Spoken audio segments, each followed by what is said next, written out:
E69 news కి స్వాగతం. ముందుగా ముఖ్యాంశాలు. రాహుల్ గాంధీ పెద్ద మనసు, విరాళంగా 1 నెల జీతం.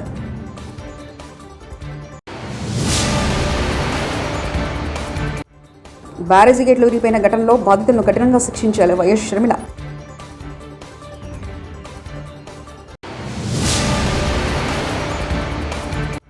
బుడమేరుకు మళ్లీ వరద, లోకేష్కు చంద్రబాబు కీలక ఆదేశాలు.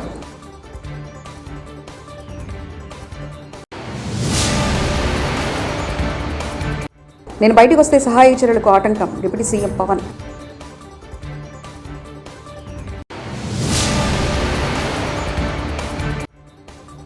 లక్ష చెట్లు కూల్చడంపై మంత్రి సీతక్క విస్మయం.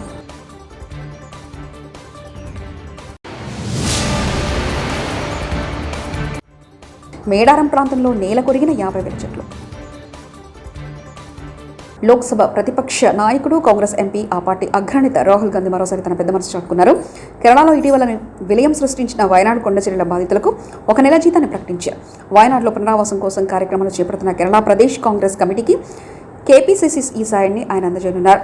కృష్ణానదిపై నిర్మించిన ప్రకాశం బ్యారేజ్ గేట్లు విరిపోయిన ఘటనలో బాధితులను కఠినంగా శిక్షించాలని ఆంధ్రప్రదేశ్ ప్రభుత్వాన్ని PCC chief YS Sharmila demand చేశారు. బుధవారం ప్రకాశం బ్యారేజ్ని వైఎస్ షర్మిల పరిశీలించారు. అనంతరం వైఎస్ షర్మిల మాట్లాడుతూ ప్రకాశం బ్యారేజ్ వద్ద కావాలని పడవలను వదిలారా అని సందేహం వ్యక్తం చేశారు. అందుకు బాధితులు ఎవరో గుర్తించి వారిని కఠినంగా శిక్షించాలని ప్రభుత్వానికి సూచించారు. మేడారంలో 500 ఎకరాల్లో చెట్లు నెలకొరడంపై మంత్రి సీతక్క ఆదేశారు. రాష్ట్ర సచివాలయం నుంచి పీసీసీఎఫ్ డిఎఫ్లతో టెలిఫోన్లతో మంత్రి మాట్లాడారు. 2 రోజుల క్రితమే చెట్లు నెలకొరిన ప్రాంతాన్ని సీతక్క సందర్శించారు. 1,00,000 చెట్ల వరకు నెలకొనడం పట్ల మంత్రి విస్మయం వ్యక్తం చేశారు. ఈ స్థాయిలో అటవీ విధ్వంసం జరగడం పట్ల ఆశ్చర్యాన్ని వ్యక్తం చేశారు.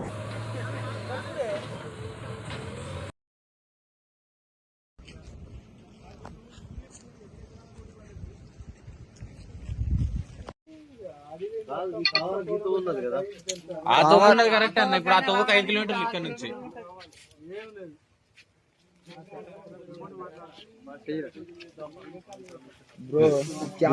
క్యాబిన్ ఎరుగుతారా?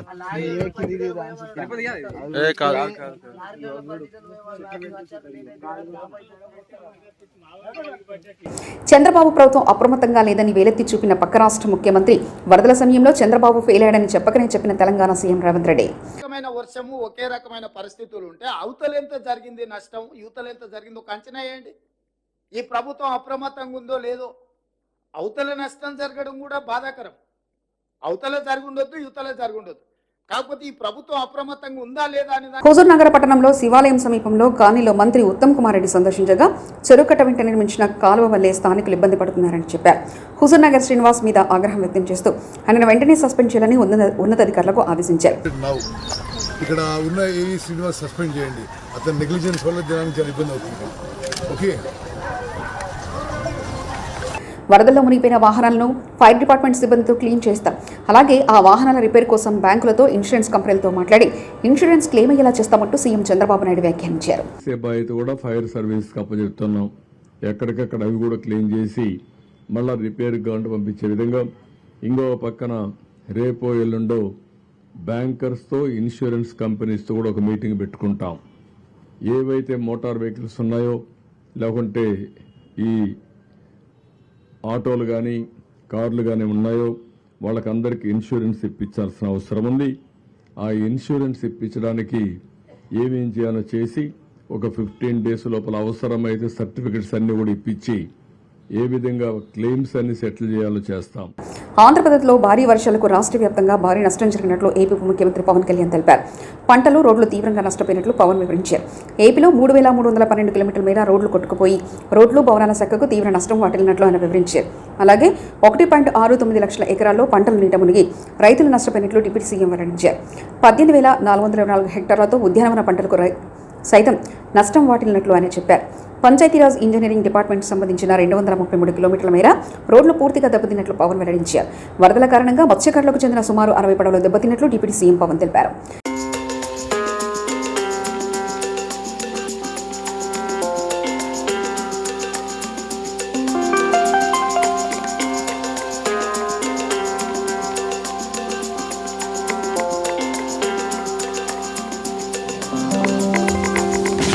అకాల వర్షాల వల్ల మళ్లీ బుడమేరుకు వరద ప్రవాహం పెరిగింది. దీంతో బుడమేరుకు గండ్లు పడిన ప్రదేశంలో యుద్ధ ప్రతిపాదికన చర్యలకు అధికారులు ఉపక్రమించారు. కొండపల్లి శాంతినగర్ వద్ద బుడమేరుకు 3 చోట్ల గండ్లు పడ్డాయి. 200 మీటర్ల మేర గండ్లు పడడంతో కవలూరు, ఈలప్రోలు, రాయనపాడు, సింగినగర్ మీద బుడమేరు ఉచ్చుకుపడింది. వరద ఉధృతి తగ్గడంతో ఇరిగేషన్ అధికారులు గండ్లను పొడుస్తున్నారు. గండ్లు పడడానికి ప్రధాన కారణం గత వైసీపీ ప్రభుత్వంలో అక్రమ మట్టి తవ్వకాలేనని రైతులు అంటున్నారు. ప్రజలంతా అప్రమత్తంగా ఉండాలని అధికారులు సూచిస్తున్నారు.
నన్ను చంపాలని చూశారు. నన్ను చంపితే ఖమ్మం వరద బాధితుల సమస్యలు తీరుతాయా? మా ఉద్యమ నాయకులపై నాపై భౌతిక దాడులు చేస్తే చూస్తూ ఊరుకుంటామా? మాజీ మంత్రి పువ్వాడ అజయ్ కుమార్. లేకపోతే రౌడీ షీటర్లతోని దాడులు చేయించాలని అంటే అవుతుందా? చూస్తా ఊరుకుంటామా? ఉద్యమ సమయంలో ఉద్యమించిన పార్టీ ప్రజాప్రతినిధులు వాళ్ళందరూ జగదీష్ రెడ్డి గారు కానీ, లేకపోతే హరీష్ రావు గారు కానీ, లేకపోతే ఇతరత్ర ప్రజాప్రతినిధులు కానీ, సో వాళ్ళ మీద మీరు భౌతిక దాడులు చేయాలా? నా మీద భౌతికంగా సరే నన్ను అంతమంది ఇస్తారా అనుకుందాం. దాంతో ఖమ్మం ప్రజల యొక్క సమస్య తీరుతుందా? ఇప్పుడు నువ్వు నన్ను చంపాలని చెప్పి ప్రయత్నం చేస్తావు. దాంతో ఖమ్మం ప్రజల వరద బాధితుల ప్రజల బాధ తీరుతుందా? మీరు ఏం చేస్తున్నారు? ములుగు జిల్లాలో టోర్నాడో తరహా గాలులు బీభత్సం సృష్టించాయి. దీంతో అటవీ ప్రాంతానికి తీవ్ర నష్టం వాటిల్లింది. దీనికి సంబంధించిన వివరాలు ఆలస్యంగా వెలుగులోకి వచ్చాయి. ఆగస్టు 31 సాయంత్రం 6 నుంచి 7 గంటల మధ్య మేడారం ప్రాంతంలో భారీ వర్షంతో పాటు బలమైన ఈదురు గాలులు వీచాయి. దీంతో ఏటూరు నాగరం మండలం కొండాయి నుంచి మేడారం మీదుగా తాడవాయి మండలం గోనపల్లి వరకు నష్టం జరిగింది. సుమారు 15 కిలోమీటర్ల వ్యవధిలో దాదాపు 150 హెక్టార్ల విస్తీర్ణంలో సుమారు 50,000 చెట్లు నెలకొరిగాయి.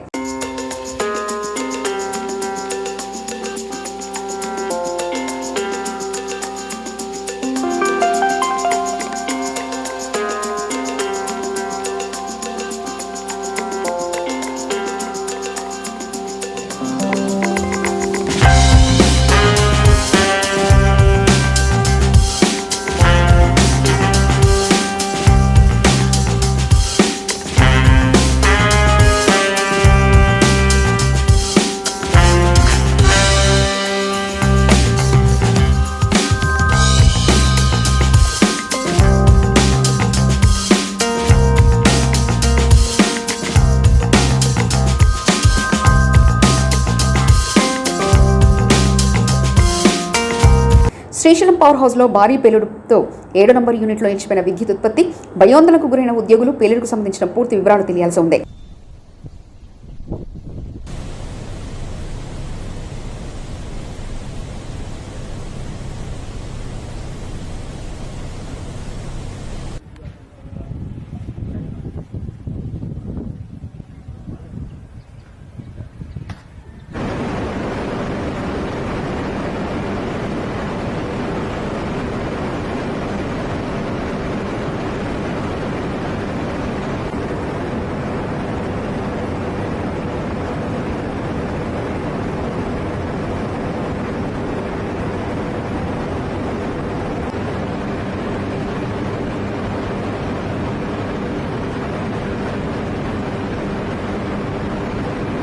సహాయక చర్యల సమయంలో నేను వస్తే ఇబ్బంది అవుతుందని అధికారులు చెప్పినందువల్లనే నేను వరదల సమయంలో బయటికి రాలేదంటూ డిప్యూటీ సీఎం పవన్ కళ్యాణ్ అన్నారు. ఇబ్బంది అయిపోద్ది మాకు, దయచేసి మీరు ఈ రిలీఫ్ ఆపరేషన్ మీరు అడ్డం అయిపోతారని చెప్పేసి వారి సూచన మేరకు నేను ఆగిపోవాల్సి వచ్చింది.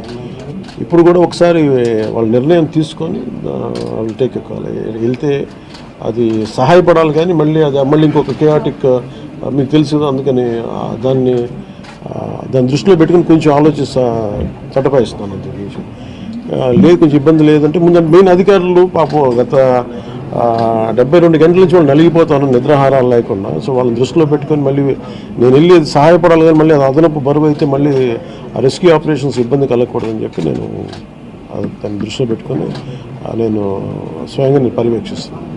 సార్ 4 రోజులుగా పవన్ కళ్యాణ్ ఉప ముఖ్యమంత్రి రాలేదు, ఎక్కడ రాలేదని చెప్పి విపక్షాలు ఆరోపణ చేస్తున్నారు, బాధితులను పట్టించుకోలేదని చెప్పేసి ఆరోపిస్తున్నారు. ఏం చెప్తారు? ఫిజికల్గా మీకు కనిపించడం పద్ధతి అంటే వాళ్ళు ఏమనుకుంటారు, నేను బోట్ వేసుకొని రెస్క్యూ చేయడం కుదరదు కదా, ఆ బాధ్యతలు లేకుండా ఎందుకు అది ఏంటంటే అనాలి కాబట్టి అంటే తప్ప ఎంటైర్ మీరు చూస్తే మా పిఆర్ మెషినరీ మన పిఆర్ పంచాయతీరాజ్ మెషినరీ మొత్తం ఎంటైర్ వర్క్ చేస్తాం మా సైడ్ నుంచి. అంటే అట్లా కదా సార్, ధైర్యం చెప్పడానికి కూడా రాలేదని చెప్పేసి వాళ్ళు ఆరోపణ చేస్తున్నారు కదా మీ నుంచి. అది నేను అట్లా అనుకోవట్లేదండి. అంటే ఏమైపోతుంది, ధైర్యం చెప్పడానికి వెళ్ళి ఒక్కసారి మీద పడ్డారు అనుకోండి, పరిస్థితులు ఎలా ఉంటాయంటే నేను మొన్న పింఛా డ్యామ్ దీనికి వెళ్ళాను. నేను వెళ్ళి సహాయ కార్యక్రమం అంటే నేను ఒక ప్రత్యేకమైన పరిస్థితిలో ఉన్నాను, అది మీరు అర్థం చేసుకోవాలి. ఇప్పుడు నేను వెళ్ళి కూర్చుంటే వెళ్ళిపోదని రెస్క్యూ ఆపరేషన్స్కి ఇబ్బంది కలగకూడదన్న ఒకటే నన్ను ఆ సూచన ఒకటి నన్ను ఆపేదాను, అంతమించి వేరే ఆపలేదు. గత 5 రోజుల నుంచి కురుస్తున్న భారీ వర్షాల దృష్ట్యా వరంగల్ జిల్లాకు సంబంధించిన తహసీల్దార్ మహమ్మద్ ఇక్బాల్ మాట్లాడుతూ జిల్లా కలెక్టర్ మరియు స్థానిక మంత్రి ఆదేశాల మేరకు వరంగల్ మండలంలోని వరద బాధిత ప్రజలను ఉద్దేశించి అప్రమత్తం చేస్తూ స్థానిక తహసీల్దార్ కార్యాలయంలో వరద బాధితుల కోసం 24 గంటలు పనిచేయడానికి కంట్రోల్ రూమ్ వ్యవస్థను ఏర్పాటు చేసి మా కార్యాలయానికి సంబంధించిన జూనియర్ అసిస్టెంట్లను కంట్రోల్ రూమ్లో పనిచేయడానికి అందుబాటులో ఉంచడం జరిగింది. ప్రజలు ఎవరైనా కూడా లోతట్టు ప్రాంతాలు ముఖ్యంగా ఏంటంటే వరంగల్ మండలంలో ఎక్కువగా స్లమ్ ఏరియాస్ ఉన్నాయి. ముఖ్యంగా చూసుకుంటే ఏంటంటే మన అంట రోడ్డు సమీపం సంతోషమాత టెంపుల్ ముందు ఎన్టీఆర్ నగర్ ఉంది, 92 ఇళ్ళు ఉన్నాయి. అవి కొద్దిపాటి వర్షం రాగానే అది భద్రకాళి ఎఫ్టీఏలో ఉండడం వల్ల ఆ ఇళ్ళన్నీ మునిగిపోతాయి.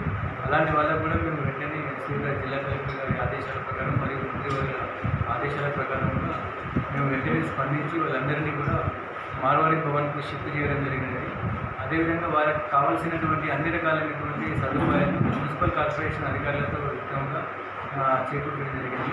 అదేవిధంగా మేన్మామల గ్రామంలో మెయిన్గా ఏంటి అంటే బాలాజీ నగర్, సాయి గణేష్ నగర్, అదేవిధంగా చాకలైలమ్మ నగర్ అనేటువంటివి లోతట్టు ప్రాంతాలు ఉన్నాయి. వాళ్ళని కూడా శుభం కార్యంలో ఒక 2 రోజులు వాళ్ళకు పునరావాస కేంద్రం ఏర్పాటు చేసి వాళ్ళకి అన్ని రకాలైనటువంటి ఏర్పాట్లు చేయడం జరిగింది.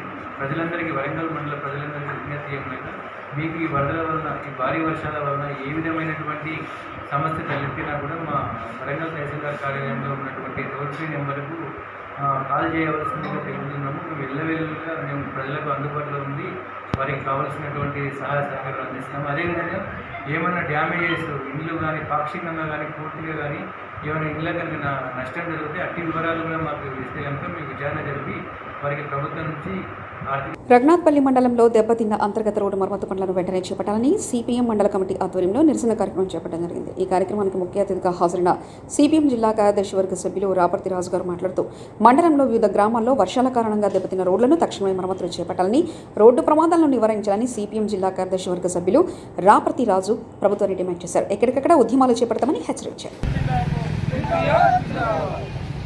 పరిష్కరించాలి అంతర్గత రోడ్డు మరమ్మతు పనులను వెంటనే చేపట్టాలి, అంతర్గత రోడ్ల పనులను వెంటనే చేపట్టాలి, అంతర్గత రోడ్డు పనులను వెంటనే చేపట్టాలి.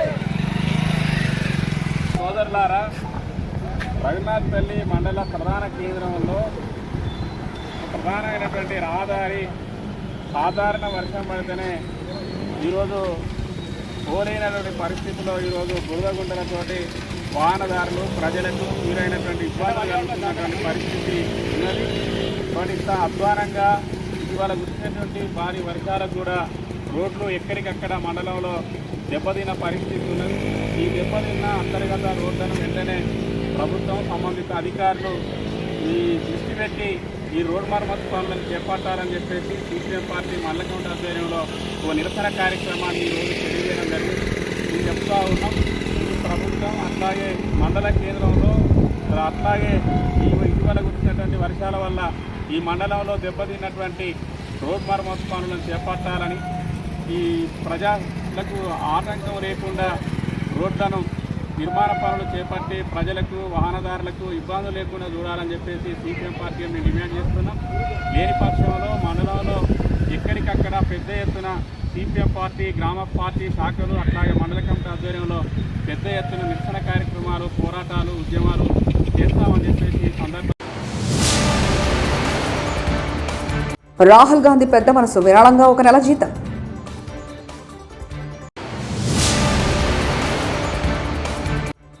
బ్యారేజీ గేట్లు ఊరిపోయిన ఘటనలో బాధితులను కఠినంగా శిక్షించాలి వైఎస్ షర్మిల.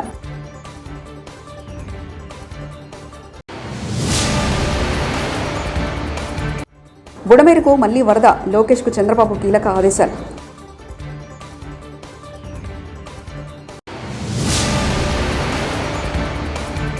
నేను బయటకు వస్తే సహాయ చర్యలకు ఆటంకం, డిప్యూటీ సీఎం పవన్.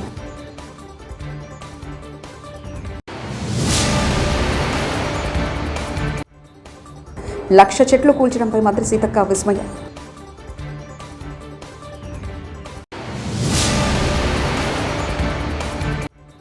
మేడారం ప్రాంతంలో నేల కొరిగిన 50,000 చెట్లు. ఈ 69 న్యూస్ ఇంతటితో సమాప్తం. కీప్ వాచింగ్ ఈ 69.